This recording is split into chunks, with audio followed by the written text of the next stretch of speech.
Hola, fellow gamers. This is Charlie here in Hyrule Happiness atop the Great Plateau Tower. We are on our way to conquer the Oman Au Shrine. Now, how do you get off this tower? You head on over to this opening that isn't blocked by boulders and jump on down. Now, if you turn right and keep jumping down and landing on these platforms, you should be fine. But be careful. If you miss the platform and fall down, you'll take fall damage and possibly die. Now, once you get down to the bottom, you're going to get approached by the old man. Now, he's going to tell you that he's got this awesome paraglider that you're going to need in order to get off the Great Plateau Tower. And in order to get the paraglider, he's willing to exchange it for some treasure. And that treasure is inside that shrine. So, if you go get the treasure, he'll give you the paraglider. Now, if you go right, you can see there's a whole encampment of bad guys. You don't want to go that way. You're not really equipped to take those guys on. So go left. There's these ponds. Sometimes you can find some frogs and other foraging. But there's something new on this side, and they're old guardian stalkers. Now, if you approach them, you'll see that search button. Hit the A button, which is the search button, and it'll give up an ancient part, whether it's an ancient shaft or an ancient spring, and you want to start collecting these because they help you upgrade equipment later.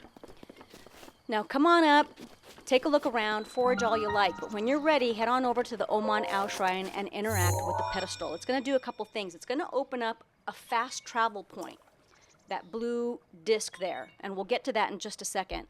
It's also going to open the door. Once that door opens, go on over, hit the A button, and head on down the elevator. It's going to introduce you to the Magnesis trial. Now, look, there's another pedestal, so head on over, interact with the pedestal, and what it's going to do is activate a rune that allows you to move metal objects remotely, kind of like telekinesis, but with your Sheikah Slate. So to activate the rune, it's the left bumper. And if you activate it, things turn like a fuchsia pink. And then when you actually target it, it turns yellow. That lets you know that you can pick it up. Then you get this piano rift letting you know that you've done something right. Head on down the stairs and across this little channel and up the other set of stairs. You're going to see a stone block wall. And one of the blocks is metal. You've got one in the wall, and then you've got another metal block in the back of the room, just as an extra added thing. Now, on the other side of this wall, spoiler alert, there is going to be a small little guardian scout. So there's an enemy back there. Now, some people plow through there by just grabbing this metal thing and pushing through all of these blocks and smashing this little guy to death. I like doing it more precise. I pull the metal block out, and then if he hits you with that laser, it's going to take away a quarter of one of your hearts. But 2 shots in the eye with an arrow will kill him. And he dies right there in place. So we talked about drops earlier. I like to keep my drops all in one place. If I had smashed him with the metal thing and pushed him around and threw him in the water, I would have had to go and search for all the parts and pieces in the water. But taking out your enemies is a personal thing. You do it the way you want to. Whatever you find fun, have at it. Now, you need to get across this second gap, and you don't have this metal plate. So go ahead and activate it with your newly found awesome power. Put it across this gap. And it can be a little fiddly sometimes. You'll have to get used to it. And as you go across, if you take a look up and to the left, you'll see a treasure chest. And when you activate it, it turns that bright pink. So you know you can utilize your Magnesis power to get it closer to you.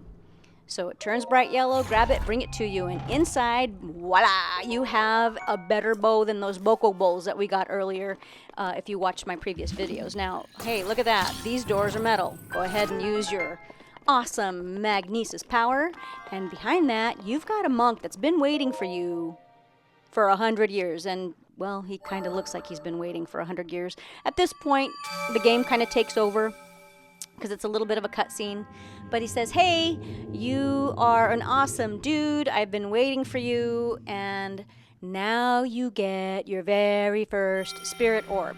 Now, the thing with the spirit orbs is you get one when you conquer each shrine. And once you get 4 spirit orbs, you can go to the goddess and pray, and she will upgrade you to either giving you a little bit more stamina or another heart. So congratulations on your very first spirit orb. Once you're done, you're going to be outside, and guess what? The old man's going to show up on his awesome paraglider, and he's not going to give it to you. What a turkey, right? But he does have some information. If you hit the minus button on your Sheikah Slate, you can go ahead and fast travel to anything that's glowing blue on the Sheikah Slate. And he's going to tell you, hey, come on over and meet me on the Great Plateau Tower. Now, you just came down from there, but you don't have to climb back up. Just put the cursor over that blue dot and fast travel to the tower.